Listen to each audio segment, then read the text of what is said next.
নমস্কার বন্ধুরা, আপনারা সবাই নিশ্চয়ই ভালো আছেন।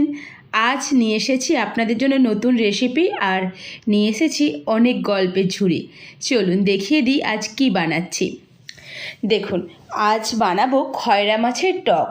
আর শীতকালে তো মূলো আর ওলকপি তো উঠেই গেছে। যদি হয় সেটা মূলো আর ওলকপি দিয়ে, তাহলে তো আর কথাই নেই। চলুন দেখিয়ে দিই। তার জন্য প্রথমেই দেখুন, মাছগুলোতে নুন হলুদ একটু লঙ্কার গুঁড়ো মাখিয়ে মিনিট 10 রেখে দিয়েছিলাম। এরপর তেলের মধ্যে হালকা করে ভেজে নিলেই রেডি হয়ে যাবে খয়রা মাছ। এইদিকে চলুন দেখিয়ে দিই টকটা কিভাবে বানিয়েছি। দেখুন, তার জন্য কড়াইয়ের মধ্যে ওই তেলেই দিয়ে দিলাম 5 ফোড়ন, শুকনো লঙ্কার ফোড়ন দিয়ে তাতে দিয়ে দিলাম কেটে রাখা ওলকপি আর মূলোটা।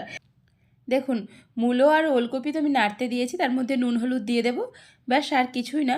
এরপর যেই তেঁতুলটা আমি ব্যবহার করেছি, দেখুন ওটা হচ্ছে যে পুরনো দিনের যে পাকা তেঁতুল হয় না, অনেক দিন রেখে দেওয়ার পর যেটা কালো হয়ে যায়, ওই তেঁতুলের টেস্ট কিন্তু ভীষণ ভালো হয়। আমার তো ভীষণ প্রিয়। আপনাদের কোন তেঁতুলটা বেশি ভালো লাগে, নতুন তেঁতুলটা না পুরনোটা, অবশ্যই কিন্তু আমাকে কমেন্টে জানাবেন। দেখুন, তেঁতুলটা আমি নিয়ে একটু জল দিয়ে ভিজিয়ে রেখেছিলাম মিনিট 10। এরপর দেখুন হাত দিয়ে আমি চটকে ওটাকে কাতটা বার করে নিয়েছি।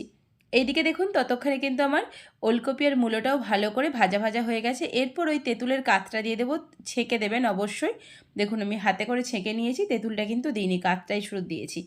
দিয়ে ওর মধ্যে যতটা পরিমাণ আপনারা টকের যেইভাবে গ্রেভি বানাবেন সেই হিসেবে জলটা দেখুন আমি দিয়ে দিলাম। দিয়ে ঢাকা দিয়ে ফুটতে দিন। ফুটে উঠলেই মাছগুলো দিয়ে দিন।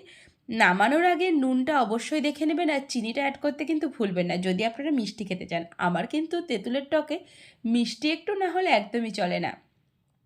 দেখুন টক কিন্তু রেডি হয়ে গেছে। এরপর কাঁচা লঙ্কা দিয়ে মুলে খেয়ে দেখুন